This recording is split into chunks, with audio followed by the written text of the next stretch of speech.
అందరికీ నమస్కారం అండి. ఈరోజు శ్రీపాద శ్రీవల్లభ చరిత్రామృతము 14వ అధ్యాయం పారాయణ చేసుకుందాము. 14వ అధ్యాయంలోకి వెళ్ళబోయే ముందుగా అధ్యాయం 13లోని కొన్ని ధ్యాన విశేషాలని ప్రస్తావించుకుందాము. అధ్యాయం 13లో ఆనంద శర్మ గారు మొదట్లోనే ఆయన గాయత్రి మంత్రమును అనుష్ఠిస్తానని ఆయనకి అంతర్నేత్రములో గోచరించింది. దత్తభక్తుడు ఒకరు వచ్చుచున్నారు, వారికి భోజనము పెట్టమని చెప్పి గాయత్రి మాత చెప్పారు అనేసి మనకి అద్భుతంగా చెప్పారండి. గాయత్రి మాత అంతర్నేత్రంలో గోచరించారు అంటే ఏంటి మాస్టర్స్? ఆయన ధ్యానస్తుడైనప్పుడే కదా అంతర్నేత్రంలో గోచరించి చెప్పగలుగుతారు. కాబట్టి ఆయన మంత్రాన్ని అనుష్ఠించిన తర్వాత కొంతసేపు ధ్యానంలో ఉన్నారు. అంతేకాకుండా ఆయన ఏమీ మామూలు మనిషి కాదు మాస్టర్స్. ఆయన తండ్రి అసలు ధ్యానంలో అలా కూర్చుండిపోయి ఆయన కొన్ని రోజులు అలా ధ్యానంలో ఉండిపోయారంట. అసలు ఎంత గొప్ప ధ్యాన స్థితి కలిగిన ఆయన మాస్టర్స్ అర్థం చేసుకోండి.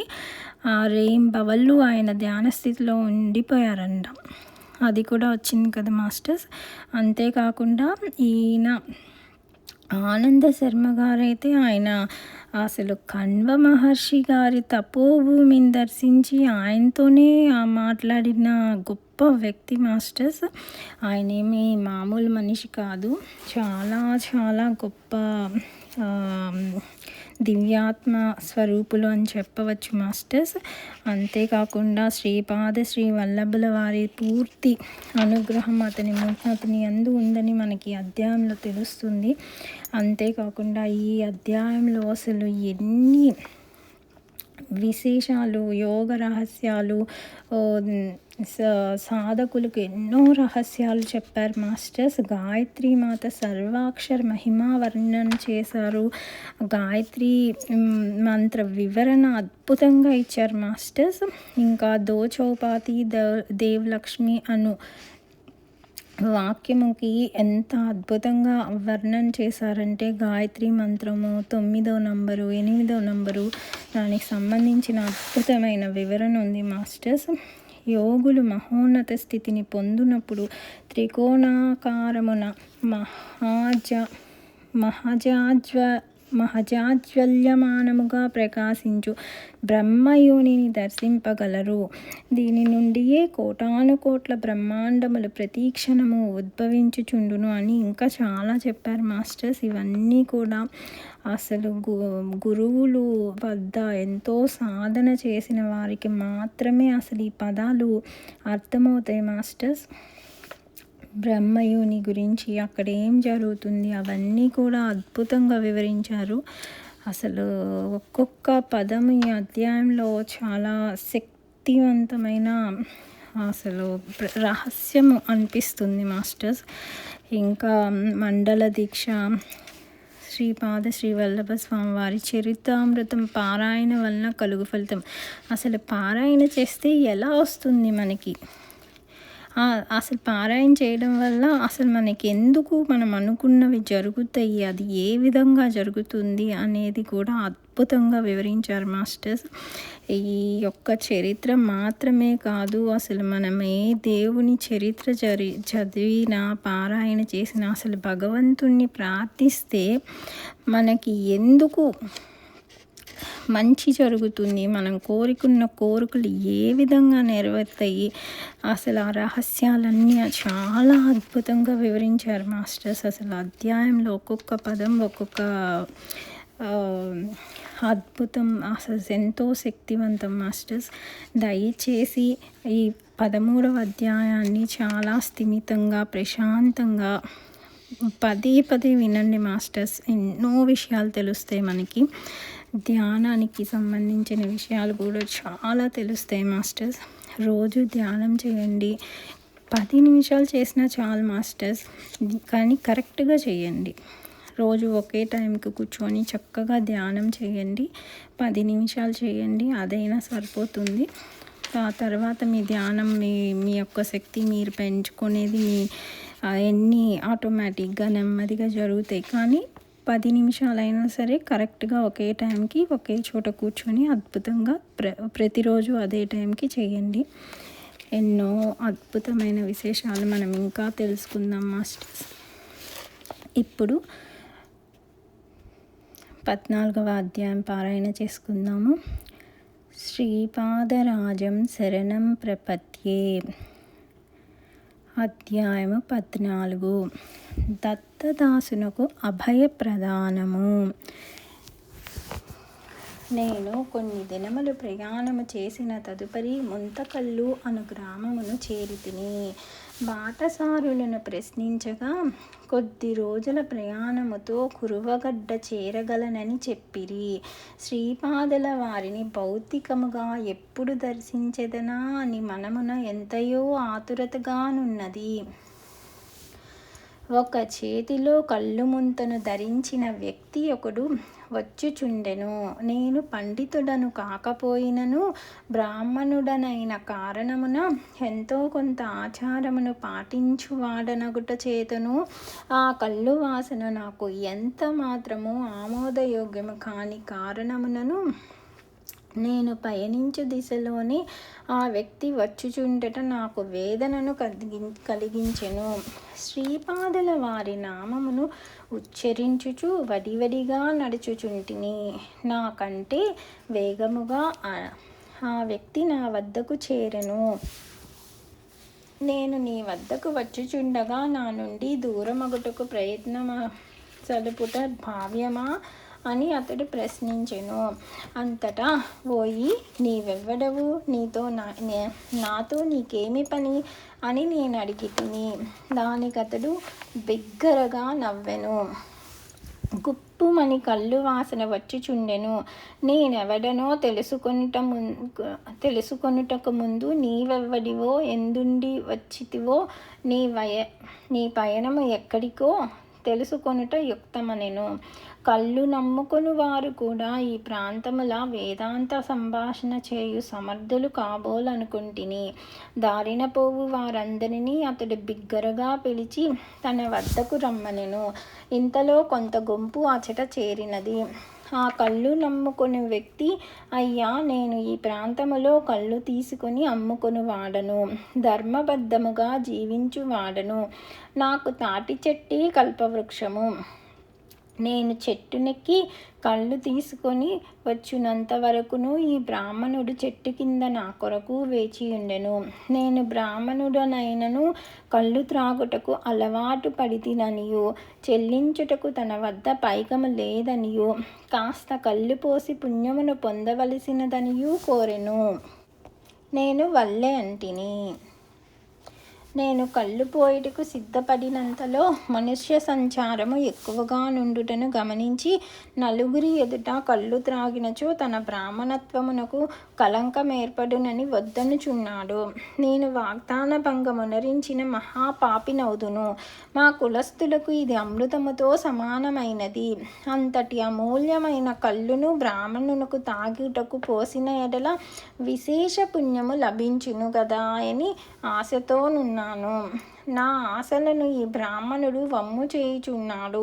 పూజ్యులైన మీరు ఈ బ్రాహ్మణునకు ధర్మోపదేశము చేసి నేను పాతకిని కాకుండా కాపాడవలసినది అనెను. అచ్చట ప్రోగుపడిన వారందరూ కళ్ళు గీసుకొని జీవించు గౌడ కులస్థులైనందున తమ సాటి కులస్థుని మాట ఎక్కువ విలువిచ్చిరి. నాచే బలవంతముగా కళ్ళు త్రావింపబడెను. తదుపరి వారందరూ తలా ఒక దారిలోను పోయిరి. నాకు కళ్ళు త్రావించిన విచిత్ర వ్యక్తి కూడా ఎటో పోయెను. నేను నా మనసులో ఉత్తమమైన బ్రాహ్మణ జన్మనెత్తి అవతారవరేణ్యుడైన శ్రీపాదుని సందర్శనమునకు పోవుచు నీచమైన కళ్ళును సేవించి తిని నా బ్రాహ్మణత్వము మంట కలిసినది. పరమ పవిత్రులైన శ్రీపాదుల వారి ముఖమునెట్లు చూడగలను? నా కర్మ ఇట్లు కాలినది, విధి బలీయమైనది. నా నుదుట ఈ రకముగా వక్రలిపి లిఖించియుండ మరో విధముగా ఎట్లు జరుగును అని కుమిలిపోసాగితిని. నాకు అడుగులు తడబడసాగెను. నా ముఖము నుండి దుస్సహమైన కళ్ళు వాసన వచ్చుచుండెను. శరీరమున కొంత మైకము క్రమ్మినది. నా దురదృష్టమునకు దూషించుకొనుచు నా శ్రీపాదుల వారి నామోచ్చరణము చేసుకొనుచు నడుచుచుంటిని. మార్గ మధ్యమున ఒక పర్ణశాల గోచరించినది. అది తపోభూమి వలె కనిపించుచున్నది. అందు ఎవ్వరో మహాత్ములుందురని తోచినది. మహాత్ముల దర్శనమునకు నేను అయోగ్యుడనని భావించి తిని ఆ పవిత్ర తపోభూమిలో అడగిడుటకు నాకు మనస్కరింపలేదు.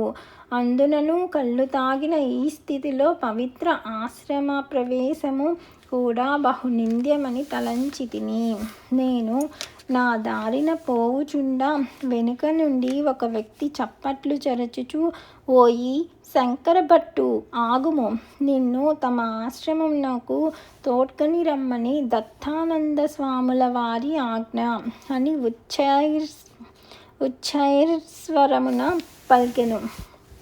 దైవలీలకు ఆశ్చర్యపడి నేను ఆగి తిని. నన్ను ఆ వ్యక్తి దత్తానంద స్వాముల వారి ఎదుట నిలిపిరి. కరుణ వర్షించు నేత్రములతో శ్రీ స్వామి నన్ను శీఘ్రముగా స్నానము చేయ ఆజ్ఞాపించిరి. స్నానానంతరము మధురములైన ఫలములనొసంగిరి. నేను భుజించిన తదుపరి వారు నన్ను చేరబిలిచి, నాయన దత్తాత్రేయుల వారి నవావతారమైన శ్రీపాద శ్రీవల్లభుల వారికి నీ యందు ఎంతటి కారుణ్యము! వారు తమ అమృత హస్తములచే నీ చేత అమృతమునే త్రాగించిరి. వారిని నీవు కళ్ళు గీసుకొను గౌడ కులస్థినిగా భావించితివి. వారు నీకిచ్చిన అమృతమును కళ్ళుగా భ్రమించితివి. ఎంతటి విడ్డూరము అని పలికిరి. నాకు తల తిరిగినంత పని అయినది. నేను చూచుచున్న విశ్వమంతయును నా కళ్ళ ముందే క్రమక్రమముగా అదృశ్యమగుచున్నట్లు తోచినది. ఆ తదుపరి అనంత చైతన్య శక్తి మహాసాగరము యొక్క తరంగముల వలె నాపై ఎగిసిపడినట్లు అనుభూతమైనది. అనంతమైన ఆ సత్తాయందు అత్యంత హేయమును అత్యల్పమును అయిన నా అహంకార రూపమైన జీవాత్మ కనుమరుగైనది. నేను అనునది ఏమిటో తెలియలేని ఒకానొక దివ్యానందములో నేను మునిగిపోయి తిని. నాలోని పరిమితమైన నేను అనునది నశింపగా ఈ సమస్త సృష్టి కేవలము స్వప్నము వలె అనిపించసాగినది. ఇంతలో శ్రీ స్వామి నాపై మంత్రజలమును ప్రోక్షించిరి. పవిత్ర భస్మమును నా నుదిటిపై తమ దివ్య హస్తములతో అద్దిరి. నేను ప్రకృతిస్థుడనైతిని. కొద్ది క్షణముల పాటు నేను దివ్యానందమును అనుభవించి తిని. ప్రకృతిస్థుడనైన వెంటనే నేను స్థూలతత్వములోనికి కూరుకుపోయి తిని అని తెలిసికొంటిని. శ్రీ స్వామి, ఒకానొక జన్మమందు నీవు గౌడ కులస్థుడవు, మిక్కుటముగా కళ్ళును సేవించువాడవు. నీ వ్యక్తిత్వమునందరి అంతరాంతరములలో నీకు కళ్ళును తాగవలననడి కోరిక మిగిలి ఉన్నది. శ్రీపాదుల వారి అనుగ్రహమే లేకున్నచో నీవు బ్రాహ్మణుడవైనను నీవు కళ్ళు త్రాగుటకు అలవాటు పడిపోయి పతనమయ్యేటి వాడవు. శ్రీపాదుల వారిది అమృత దృష్టి. నీ జాతకమునందు అనేక గండాంతరములు కలవు. వారు తమ అమృత దృష్టితో నీకు తెలియకుండగానే వాటిని పరిహరించుచుండిరి. శ్రీ గురువుల మహిమను వర్ణించుట ఎవరి తరము? వారి మహిమను వర్ణించు సందర్భమున వేదములే మౌనము వహించినవి అని వివరించిరి. అంతట నేను, అయ్యా, శ్రీగురుని మహిమా విశేషములను తెలియగోరుచున్నాను. తెలుసుకొను కొలదిని ఇంకనూ తెలుసుకొనవలెనన్నది ఉత్సుకత మిక్కుట మగుచున్నది. శ్రీగురుడు పదే పదే తాను నృసింహ సరస్వతి నామమున అవతరించదనని చెప్పుచున్నారు. వారి లీలలలోని అంతరార్థములను తెలుసుకొన ఉత్సాహము కలుగుచున్నది అని అంటిని. అందులకు స్వామి, నాయన, వేద ఋషుల యొక్క తత్వాన్వేషణ ప్రధాన లక్ష్యము. ఆధ్యాత్మికమైన అంతఃసత్యము వారి నిగూఢ శబ్దములలో అత్యంత ప్రధానమైనది. ఋతము అనగా సత్యము.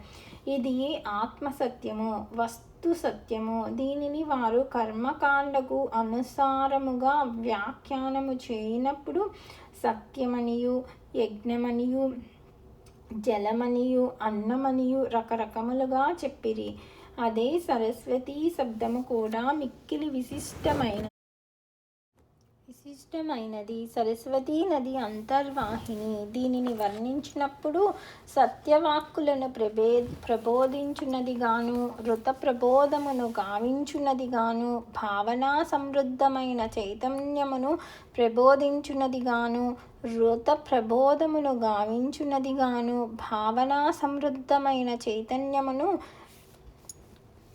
ప్రబోధించున్నదిగాను, మహావర్ణవమును తెలియజెప్పునదిగాను, మన యొక్క చిత్తములను ప్రకాశింపజేయునదిగాను చెప్పబడినది. కావున శ్రీగురుడు ఒకానొక ప్రబోధక శక్తి, ప్రబోధీనా ప్రవాహము. వారిది సత్యవాణి. మన చిత్తములను వారు తేజోవంతములొనరించెదరు. పరమసత్యమును అంతర్జ్ఞానమును వారు మనలో నెలకొల్పుదురు. వేదమునందు యజ్ఞము అనునది అంతఃప్రవృత్తికి బాహ్య చిహ్నము. యజ్ఞముల ద్వారా మానవులు తమకు చెందిన దానిని దేవతలకర్పించెదరు. దానికి ప్రత్యుపకారముగా దేవతలు వారికి గోగణములను, అశ్వములను ఇచ్చెదరు. గోగణములనగా తేజస్సు యొక్క సంపద, అశ్వములనగా శక్తి సంపద. అదే విధముగా వారు మనకు తపశ్శక్తులను కూడా ప్రసాదించెదరు. వేదములందలి నిగూఢార్థము యోగ్యులైన వారలకే తెలియపరచబడుటకు అత్యంత రహస్యముగా నుంచబడినది. యజ్ఞ కార్యములందు ప్రధాన పదార్థము ఘృతము. దీనికి వాక్యార్థమును చూచిన ఎడల వెన్న కాచిన నెయ్యి. అయితే ఘృత శబ్దమునకు దీప్తి అని మరొక అర్థమున్నది. వేదమందు గో శబ్దమునకు వెలుగు అని అర్థమున్నది. అశ్వము శక్తికిని, ఆత్మబలమునకును, తపశ్శక్తికిని ప్రతీక. ఋషులు తమ మంత్రములలో గోవు ముఖస్థమయ్యున్న స్వరూపమును వరముగా కోరిరి. అనగా తేజస్సుచే నడిపింపబడు ఆధ్యాత్మిక శక్తి సమూహమును ఋషులు కాంక్షించుచున్నారు. అనగా గోకిరణములచే పురోగమింపబడు అశ్వశక్తులని దీని అర్థము. ఋషులు పుత్రులను, సంతతిని కాంక్షించుచు ఎన్నియో మంత్రముల ద్వారా ప్రార్థన చేసినట్లు కనిపించును. అయితే దీనిలో ఒక అంతరార్థమున్నది. పుత్రోత్పత్తి అనున్నది అంతఃశక్తి జనకమునకు సంకేతము. దీనినే వారు అగ్ని స్వయముగా మనకు పుత్రుడై జన్మించుచున్నాడనియు, అగ్ని యజ్ఞమున పుట్టిన సుతుడనియు, విశ్వాగ్నిగా అతడి పితరులకు జనకుడనియు వర్ణించిరి. అయితే అదే విధముగా సలిలము, ఉదకము అనునవి కూడా సంకేత అర్థములోనే వాడబడినవి. సలిలం అప్రకేతం అనగా చైతన్యరహితమైన సముద్రము, అనగా దైవత్వము అంతర్లీనమైయున్న జడాబ్ది అను చీకటి సముద్రము నుండి తన స్వకీయ శక్తి వలన దివ్యత్వము రూపుదాల్చుచున్నదను అర్థములో వాడిరి. దీనినే మహాసముద్రమని కూడా వర్ణించిరి.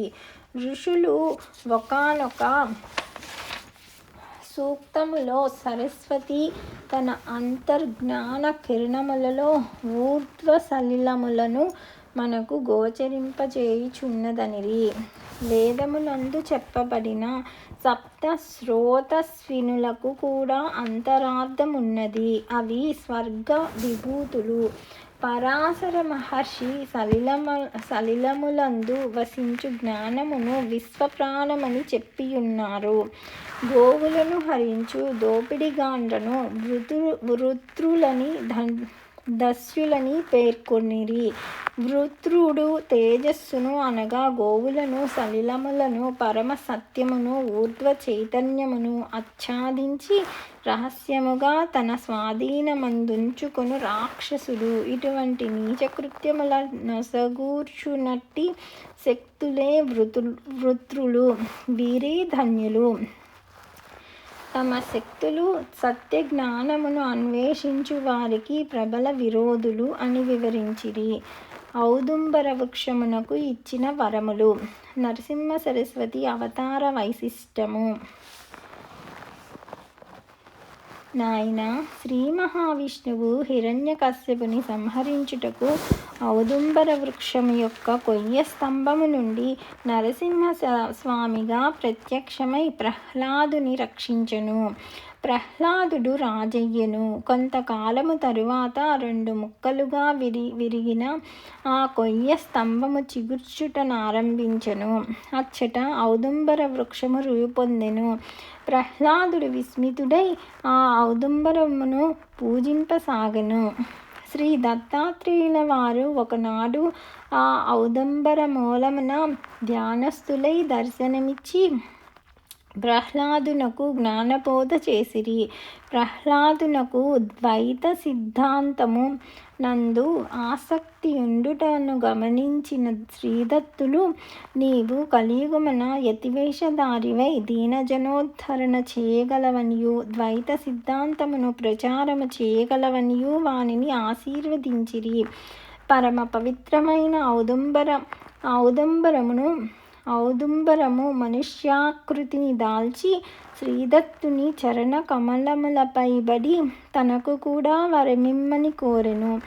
అంతట శ్రీదత్తుడు, ప్రతి ఔదుంబర మూలమునందును నేను సూక్ష్మ రూపమున ఉందును.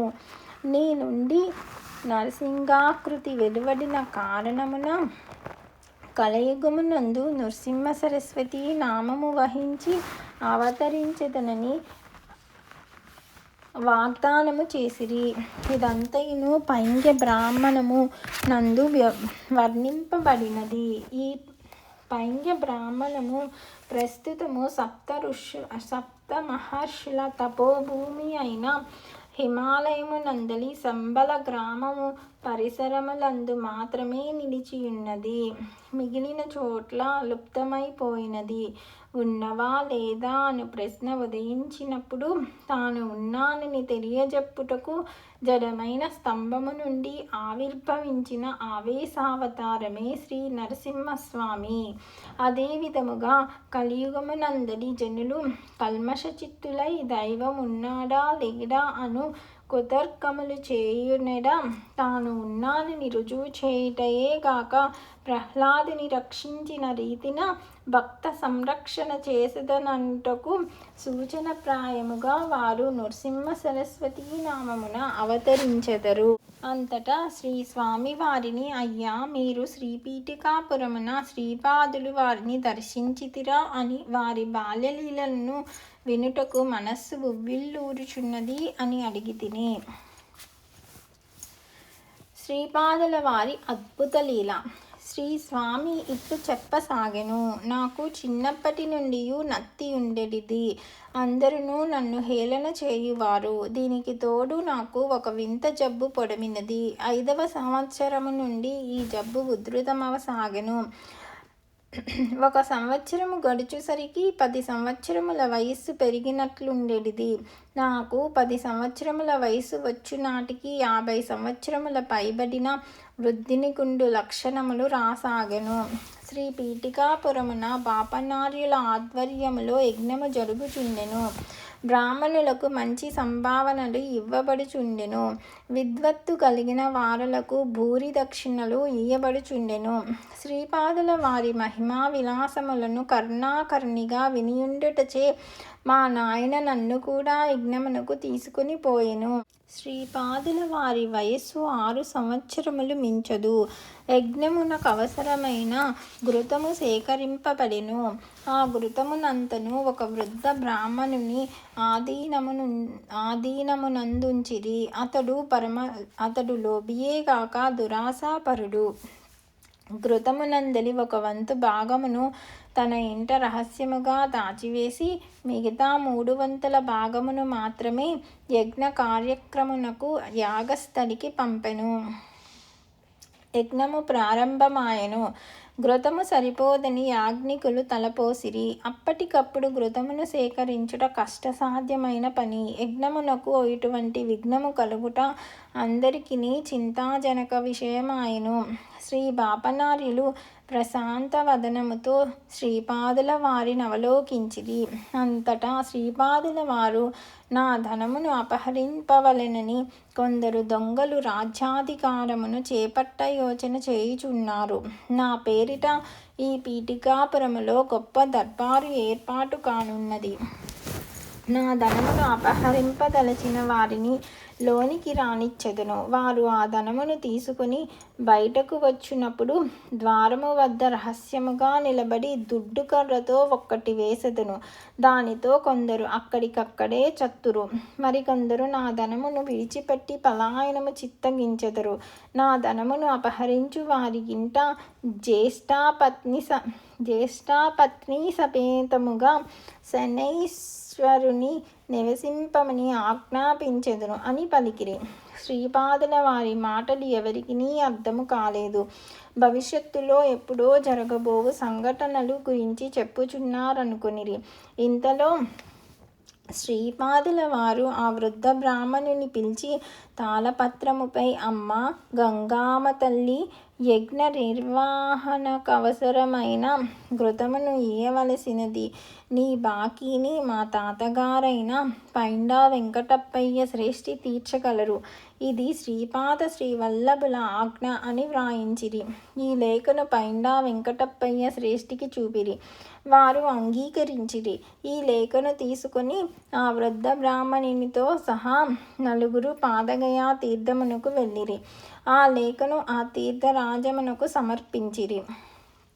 తాము పట్టుకొని వెళ్ళిన పాత్రలోనికి నీటిని సంగ్రహించిరి. వేద మంత్రములతో ఆ నీరు యాగస్థలికి తేబడిను. అందరూ చూచుచుండగని ఆ నీరు ఘృతముగా మారెను. యజ్ఞము పరిసమాప్తమయ్యెను. అనుకున్న మాట ప్రకారము శ్రేష్ఠి అదే పాత్ర నిండుగా ఘృతమును పాదగయా తీర్థమునకు సమర్పించెను. ఘృతము పోయిచుండగా అది నీరుగా మారిపోయెను. మా నాయన నా దుస్థితిని శ్రీపాదుల వారికి విన్నవించగా వారు కొంచెము సేపు ఆగుడు. మీ అబ్బాయి జబ్బును నివారించెదను, నత్తిని కూడా పోగొట్టెదను. ఒక గృహము దహనము కావలసి ఉన్నది. దానికి ముహూర్తమును నిర్ణయింపవలెను అనిరి. వారి విధానములు అనూహ్యములు. ఇంతలో వృద్ధ బ్రాహ్మణుడు వచ్చెను. ఘృతమును అపహరించినందులకు ఏమైనా కీడు వాటిల్లునాయని అతడు లోలోన చింతించుచుండెను. తన ఘృతమును అపహరించిన విషయమును శ్రీపాదునకు విన్నవించిన మంచిదేమో అని ఒక పరి యోచించుచుండెను. ఏదైనను శ్రీపాదుని దర్శనము వలన మంచియే జరుగునని దృఢ నిశ్చయమునకు వచ్చెను. అప్పుడు వారి ఇద్దరి మధ్య రసవత్తరమైన చర్చ జరిగినది. శ్రీపాదుల వారు, తాత నీవు ముహూర్తములను నిర్ణయించుటలో దిట్టవు కదా. ఒక గృహమును పరశురామ ప్రీతి గావింపవలను. దానికి తగిన ముహూర్తమును నిర్ణయింపవలసినదనిరి. వృద్ధ బ్రాహ్మణుడు, గృహ నిర్మాణమునకు శంకుస్థాపనలకు ముహూర్తములుండును గాని గృహ దహనములకు ముహూర్తములుండవు అనిరి. శ్రీపాదుల వారు, చౌర్యము చేయుటకును గృహ దహనములు చేయుటకును ముహూర్తములు ఎట్లు లేకుండును? వృద్ధ బ్రాహ్మణుడు, అటువంటి ముహూర్తములున్నట్లు నేను వినలేదు. ఒకవేళ అటువంటివి ఏమైనా వర్జ్యములు దుర్ముహూర్తముల వంటి వర్జిత సమయముల్లో జరుగునేమో తెలియదు. శ్రీపాదుల వారు, అయిన ఎడల ఇప్పుడు అటువంటి వర్జిత సమయం ఏమైనా జరుగుచున్నదా? వృద్ధ బ్రాహ్మణుడు, ఇప్పుడు ఖచ్చితముగా అటువంటి సమయమే జరుగుచున్నది. శ్రీపాదుల వారు, తాత ఎంత శుభవార్త చెప్పితివి. పరమ పవిత్రమైన యజ్ఞము కోసము సేకరించబడిన ఘృతమును ఒక ధూర్తుడు అపహరించెను. అగ్నిదేవునికి ఆకలి తీరలేదు. ధర్మబద్ధముగా తనకు చెందవలసిన ఘృతముతో పాటు ఆ ఇంటిని కూడా దహనము చేసి ఆకలిని తీర్చుకొనుచున్నాడు. అగ్నిదేవుడు ఆనందముతో గంతులు వేయుచున్నాడు. శ్రీపాదుల వారి మాటలు వినినంతనే ఆ వృద్ధ బ్రాహ్మణుని ముఖము వివర్ణమాయెను. కొలదిసేపటిలో అతని గృహము భస్మీపటలమయ్యెను.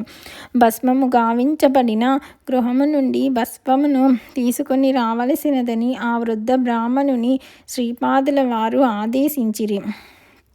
శ్రీపాదుల వారు అనుగ్రహించి వరదానము చేయుటలోను, ఆగ్రహించి నష్టమును కలుగజేయుటలోనూ సమర్థులు అని గ్రహించిన ఆ వృద్ధ బ్రాహ్మణుడు వినయముతో ఆ భస్మమును తీసుకొని వచ్చెను.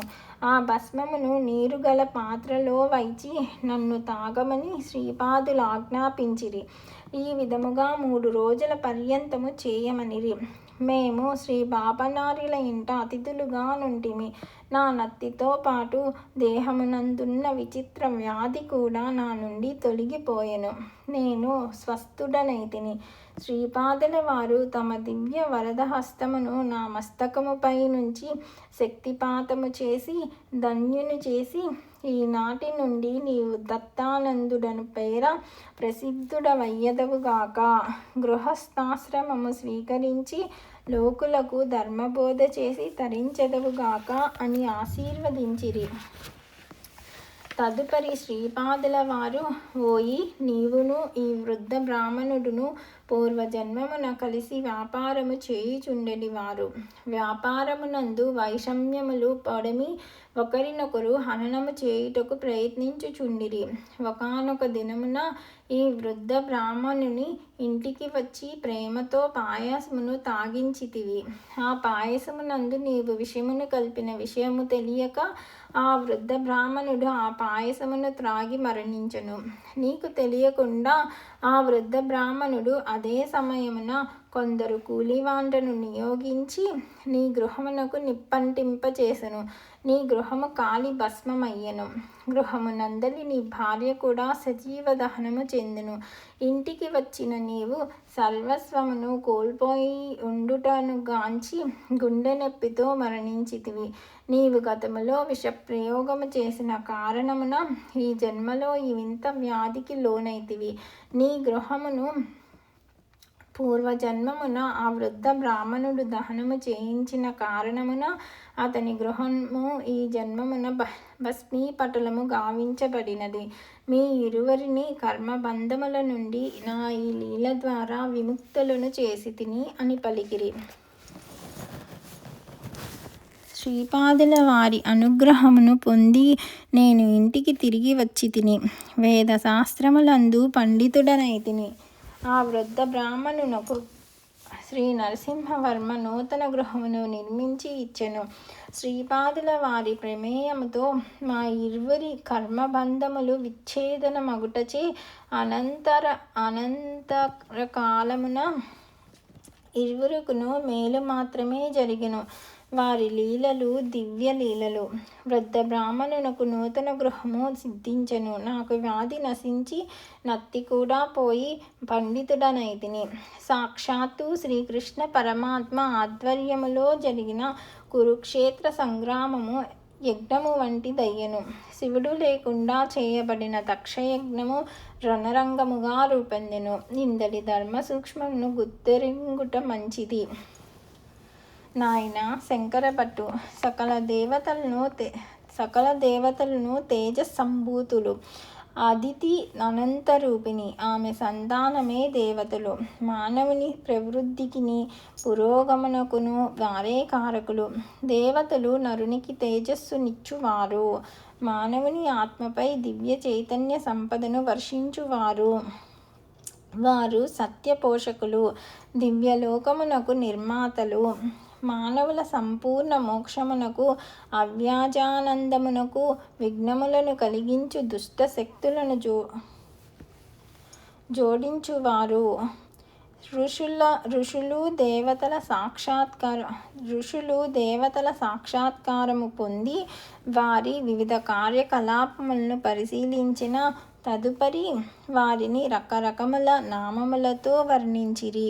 వేదములందు వాడబడిన పదములు విశేషార్థమును కలిగినవి. అశ్వమను శబ్దమునకు గుర్రము అని లౌకికార్థము. అయితే వేద ఋషులు మాత్రము కొంత జడ చైతన్యమును మరికొంత మనశ్చైతన్యమును ప్రదర్శించు ప్రాణమయ చైతన్యమునకు జాజశక్తికి జీవ శాశ్వత శక్తికి అశ్వము సంకేతము. ఇది క్రియాయోగ రహస్యము. ఔషధులు, పశువులు మొదలైన జీవరాశుల వలనే వాగ్రూపములు కూడా కేవలము మానవ బుద్ధిచే కల్పితములైనవి కానే కావు. అవి సజీవములైన జననోపచన సంభూతములు. కొన్ని మూలభూజములను అనదగిన శబ్దముల వలన పుట్టినవి. అవి ప్రవృద్ధమైన సజీవ నినాదములు. అవి ధాతువుల అసంఖ్యాక సంతానమే. బహుదా అభివృద్ధి నుండి విభిన్న వర్గములుగా విడిపోయి వేరు వేరు జాతులు, వంశములు, కుటుంబములుగా వృద్ధి చెందినవి. పదముల సంప్యూహములందు ఒక్కొక్క దానికిని ఒక సమాన ప్రకాండము మానసిక తత్వ చరిత్ర కలదు. బ్రాహ్మణులే భూసురులు అనుటకు కారణము. వేద ఋషుల పరిభాషలో భాషను మొదట కల్పించినది వాయువును, అగ్నియును, ఇంద్రుడు మాత్రము కాదు. ప్రాణేంద్రియముల ప్రవృత్తుల నుండియే మనస్సు ఉద్భవించినది. మానవుని యొక్క ఇంద్రియముల సాహచర్య ప్రతీకారములను అనుసరించి మాత్రమే మనోబుద్ధి నిర్మించబడినది. ఈ పరిణామక్రమ పద్ధతి ప్రకారమే ప్రాణేంద్రియ చైతన్యములను అనుసరించి భాషా బోధనా ప్రయోగము అనునది పరిణమించినది. నాయన, దేవతలందరూ మంత్రస్వరూపులు. ఈ జగత్తు అంతయును దైవాధీనమై ఉన్నది. అటువంటి దేవతలు మంత్రాధీనులై ఉన్నారు. ఆ మంత్రములు సద్బ్రాహ్మణుల అధీనములై ఉన్నవి. అందుచేత బ్రాహ్మణులు భూమి మీద దేవతలై ఉన్నారు. శబ్దములు వాటి పుట్టుకలో సామాన్యముగా పంచేంద్రియముల చేత గ్రహింపదగిన వెలుగు, గమనము, స్పర్శ, శీతోష్ణములు, విస్తృతి, బలప్రయోగము, వేగము, గమనము మొదలైన అత్యంత స్వల్ప పరిమితి గల ప్రాథమిక భావములను నివేదించుటకే మానవులకు ఉపయోగించబడును. అయితే అతని సేముషి వికసించిన కొలదిని క్రమముగా భాషలో భావ వైవిధ్యము, నిశ్చితత్వము పెంపొందును. అనగా అస్పష్టత నుండి నిశితమైన నిశ్చితత్వమునకు, భౌతికమైన అంశముల నుండి మానసికాంశములు, వ్యక్త విషయముల నుండి అవ్యక్త భావనలు, ఈ విధముగా భాష అభివృద్ధి చెంది పురోగమించును. పవిత్ర గ్రంథ పఠనము విశేష ఫలదాయకము. పవిత్ర గ్రంథ పఠనము విశేష ఫలదాయకము. నీవు శ్రీపాదుల వారి దివ్య చరితమును వ్రాయుటకు ఉద్దేశింపబడిన వాడవు. నీవు దానిని సంస్కృత భాష యందు రచించినను అది కాలాంతరమున శ్రీపాదుల వారి మాతృభాష అయిన తెలుగును అనువదింపబడినను పారాయణము చేయుట వలన కలుగు ఫలితము మాత్రము ఒకటే. శ్రీపాదుల వారి దివ్య చరితమును ఎవరు ఎక్కడ పఠించుచున్నను శ్రీపాదుల వారు అచ్చటనే సూక్ష్మ రూపమున యుండి వినదరు. దీనికి తార్కాణముగా ఒక కథను చెప్పెదను, సావధానముగా ఆలకింపుము. శ్రీపాదుల వారు 7 వర్షముల ప్రాయము వారైరి. వారికి వేదోక్త విధి విధానమున ఉపనయనము జరిగినది. ఆ రోజులలో సంపన్న గృహస్థుల ఇండ్లలో ఇటువంటివి జరిగినప్పుడు ఎంతో సంరంభముండెడిది. బాపనార్యుల వారి ఆనందమునకు మితియే లేదు. అయితే పీఠికాపురమునందుండు దత్తదాసుడను మాలదాసరికి ఈ మహోత్సవమును చూచు యోగము కలుగలేదు. అతడు పంచమజాతికి చెందిన వాడైనందున ఈ అవకాశము కలుగలేదు. అతడు తన జాతి వారందరినీ తన ఇంటికి ఆహ్వానించి దత్త చరిత్రమును వినిపించెదమని చెప్పెను. వారందరూ ఎంతో ఆసక్తితో వాని ఇంటికి చేరిరి. దత్తదాసు దత్తచరిత్రమును ఇట్లు చెప్పనారంభించెను. పూర్వయుగములందు అనసూయామాతకును అత్రి మహర్షికిని కుమారుడుగా అవతరించిన ఆ పరంజ్యోతియే ఈనాడు కలియుగములో శ్రీపాద శ్రీవల్లభ రూపమున మన పీఠికాపురములో అవతరించెను. ఆ మహాప్రభువునకు నేడు ఉపనయనము జరిగెను. ఉపనయనానంతరము దివ్య తేజో విరాజితుడై మన ప్రభువు భాసించుచుండెను. దీనజనోద్ధారకుడైన ఆ ప్రభువునకు నిత్య శ్రీరస్తు, నిత్య శ్రీమంగళము అగునుగాక. ఇంతకంటే శ్రీగురుని గురించి చెప్పుటకు అతని వద్ద ఏ రకమైన పాండిత్యమును లేదు. ఇతడు ఇదే కథను పదే పదే చెప్పుచుండెను. వినువారలు కూడా తన్మయులై వినుచుండిరి. ఈ రకముగా 53 సార్లు జరిగెను. దత్తదాసుపై శ్రీపాదుల వారి అమృత దృష్టి పడినది. ఉపనయనానంతరము శ్రీపాదుల వారు అక్కడున్న బ్రాహ్మణ్యముతో తాను మాలదాసరి ఇంటికి వెంటనే పోవలసి ఉన్నదనిరి. అంతటా శ్రీ పాపనార్యులు శ్రీపాదుల వారిని కారణమడుగగా, విశుద్ధ అంతఃకరణుడైన దత్తదాసు నా చరిత్రమును వినిపించుచున్నాడు. అతడు ఒక పరి చెప్పినది ఒక అధ్యాయముగా భావించిన 53 అధ్యాయములు పూర్తి అయినట్లు భావించవలెను. నా చరిత్రమును 53 అధ్యాయములు శ్రద్ధగా పూర్తిగా చేసిన వారికి ఇవ్వవలసిన సద్య ఫలితమును నేను వెంటనే అతనికి ఇవ్వవలసి ఉన్నది అని శ్రీపాదులు అనిరి. శ్రీపాదుల భక్త వాత్సల్యమునకు జాతి కులములు లేవు. శ్రీపాదుల వారు దత్తదాసు వద్దకు పోవుటకు బ్రాహ్మణ్యము అనుమతినీయలేదు. అంతట క్రోధావేశముతో శ్రీపాదులిట్లనిరి, మీరు ఎవరినైతే పంచములని నీచజాతి వారని క్రౌర్యముతో అణిచివేయుచున్నారో వారి అందే నా కటాక్షము మెండుగా నుండి రాబోవు శతాబ్దములో వారు ఉన్నత స్థితి అందుందురు. రాబోవు శతాబ్దముల్లో మీ బ్రాహ్మణ్యము నందలి అధికాంశము సేవకా వృత్తినవలంబించి ధర్మభ్రష్టులు కర్మభ్రష్టులు అయ్యెదరు. నా వచనములు శిలాశాసనముల వంటివి. వాటి యందు ఒక్క అక్షరమైనను మార్చుటకు వీలుండదు. అయితే మీ బ్రాహ్మణ్యమునందు ఎవరైనను ధర్మబద్ధులై జీవించుచు దత్తభక్తిని కలిగిన ఎడల వారిని కంటికి రెప్పవలె కాపాడెదను. శ్రీపాదుల వారి క్రోధావేశమును జనకులు శాంతింప ప్రయత్నించిరి. కొలదిసేపటికి శ్రీపాదుల వారు శాంతులై మౌనమునవలంబించిరి. సరిగ్గా ఇదే సమయంలో దత్తదాసునింట శ్రీపాద శ్రీవల్లభులు తమ దివ్య మంగళ స్వరూపముతో దర్శనమిచ్చిరి. వారు ప్రేమతో సమర్పించిన మధురములైన పండ్లను స్వీకరించిరి. వారిచ్చిన క్షీరమును ఎంతో ప్రేమతో గ్రోలిరి. వారు స్వయముగా తమ దివ్య హస్తములతో మిఠాయిని పంచిరి. దత్తదాసునింటనున్న ప్రతి ఒక్కరిని శ్రీపాదుల వారు ఆశీర్వదించిరి.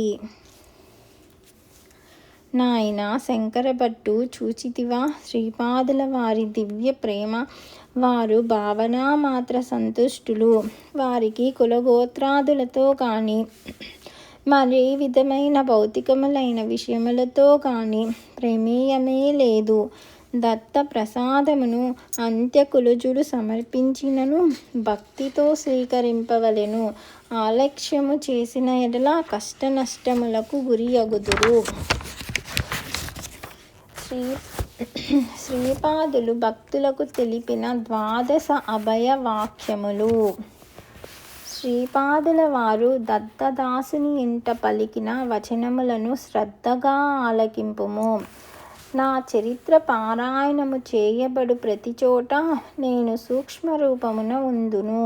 మనోవాక్కాయ కర్మలచే నాకు అంకితమైన వానిని నేను కంటికి రెప్పవలె కాపాడుచుందును. శ్రీ పీఠికాపురమున నేను ప్రతినిత్యము మధ్యాహ్న సమయమున భిక్ష స్వీకరించెదను. నా రాక దైవ రహస్యము. సదా నన్ను ధ్యానించు వారి కర్మలను, అవి ఎన్ని జన్మ జన్మాంతరముల నుండి ఉన్నవి అయినను, వానినన్నింటినీ భస్మీపటలము గావించెదను.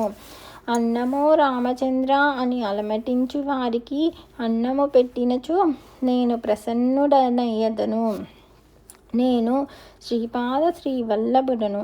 నా భక్తుల ఇంట మహాలక్ష్మి తన సంపూర్ణ కళలతో ప్రకాశించును. నీవు శుద్ధాంతఃకరుణుడవేని నా కటాక్షము సదా నీ యందు ఉండును. నీవు ఏ దేవతా స్వరూపమును ఆరాధించినను, ఏ సద్గురువును ఆలంబనగా చేసుకొన్నను నాకు సమ్మతమే. నీవు చేయి ప్రార్థనలన్నీను నాకే చేరును. నీవు ఆరాధించు దేవతా స్వరూపము ద్వారాను, నీ సద్గురువు ద్వారాను నా అనుగ్రహమును నీకు అందజేయబడును. శ్రీపాద శ్రీవల్లభుడనిన పరిమితమైన ఈ నామరూపము మాత్రమే కాదు, సకల దేవతా స్వరూపములను, సమస్త శక్తులను అంశలుగా కలిగిన విరాట్ స్వరూపమును అనుష్ఠానము ద్వారా మాత్రమే నీవు తెలుసుకొనగలవు. నాది యోగ సంపూర్ణ అవతారము. మహాయోగులు, మహాసిద్ధ పురుషులు సదా నన్ను ధ్యానించెదరు. వారందరూ నా యొక్క అంశలే. నీవు నన్ను ఆలంబనముగా చేసుకున్న ఎడల నేను నీకు ధర్మ మార్గమును, కర్మ మార్గమును బోధించెదను. నీవు పతితుడవవు కాకుండా సదా నేను కాపాడెదను. శ్రీపాద శ్రీవల్లభులకు జయము జయము. 14వ అధ్యాయము సంపూర్ణము.